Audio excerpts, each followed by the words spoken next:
Hey everyone, my name is Kaons, and today we'll be going over the regional differences of Super Mario World. I may skip over ones I feel are incredibly small and insignificant, but I'll be going over the ones I feel are most important. The information in this video is found on the Super Mario World page of the cutting room floor. I will provide a link to that in the description. Anyway, let's get on with the video. Super Mario World has more regional differences than I initially thought. The first part of the game is the title screen, where there already are a ton of differences. The most obvious one being the extremely heavy drop shadow in the Japanese logo. I believe the reason why this is done was because they want to make it look more like the Super Mario Bros. 3 logo, but honestly, I do believe the international logo looks a lot nicer. Some of the letters in this version also look completely different, such as the O's. In the trademark icon, this logo is a bit weird looking compared to the other releases. If you take a look at the European release, you will notice the ground was slightly extended vertically.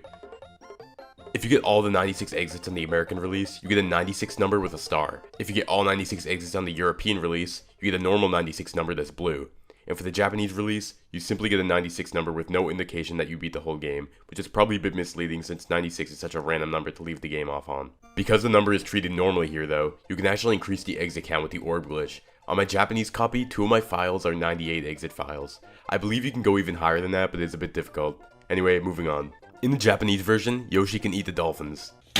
The localization team then realized how disrespectful this was to dolphins and made it impossible for Yoshi to eat them in the other releases. On the Game Boy Advance port of the game, however, the dolphins are edible in every version, which was likely unintentional. I never understood this, but take a look at this. Bowser is named Koopa in Japan, so the castle says Koopa instead of Bowser, written in English. Reznor is named Bui Bui in Japan, so the castle says Bui Bui instead of Reznor, written in English. At Yoshi's house, the international version obviously says Yoshi on the sign, so what does it say in the Japanese version? If you guessed Yoshi's Japanese name in English, you are wrong because it is Yoshi's Japanese name in Japanese. I really don't understand these inconsistencies and probably never will. My best guess is that they probably just didn't really care. Peach's sprite in the international release has a wider head than on the Japanese release.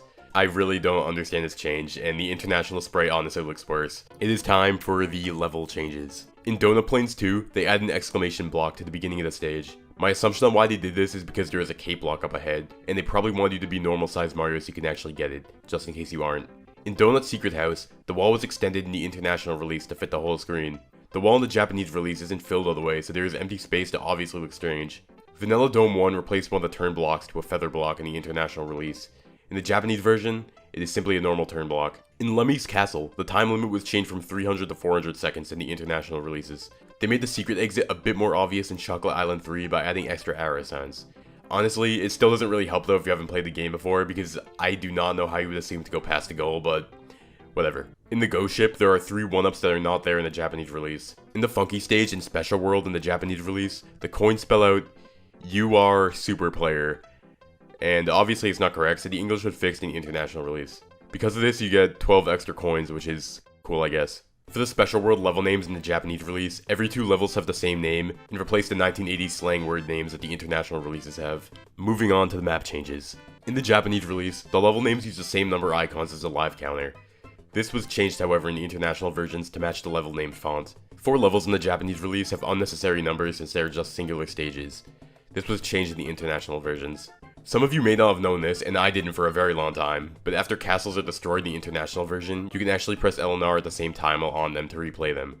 Unfortunately, this doesn't work in the Japanese version, so if you beat a castle, you cannot replay it in that file. The end credits have several different changes, such as total director being changed to main director and background being changed to background. A lot of these are incredibly small, such as Hiroshi Yamauchi's name was moved further to the right. Each enemy name was changed from the Japanese release to the international versions. My favorite names from the Japanese release are Killer and Killer.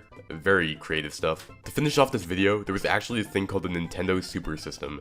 I think it was like an arcade cabinet for testing Super Nintendo games or something. The main change in this version is that it sort of plays like a demo of Super Mario World. When you go to play the game, you can select a zone. There is no way to save your game. That's gonna wrap it up for this one. Thank you so much for watching my video. If you want to support the channel, leaving a like helps out a ton, and if you want to see more videos like this one, feel free to drop a sub too. If you have any ideas for future videos, also leave those in the comments too. Thank you guys, and peace out.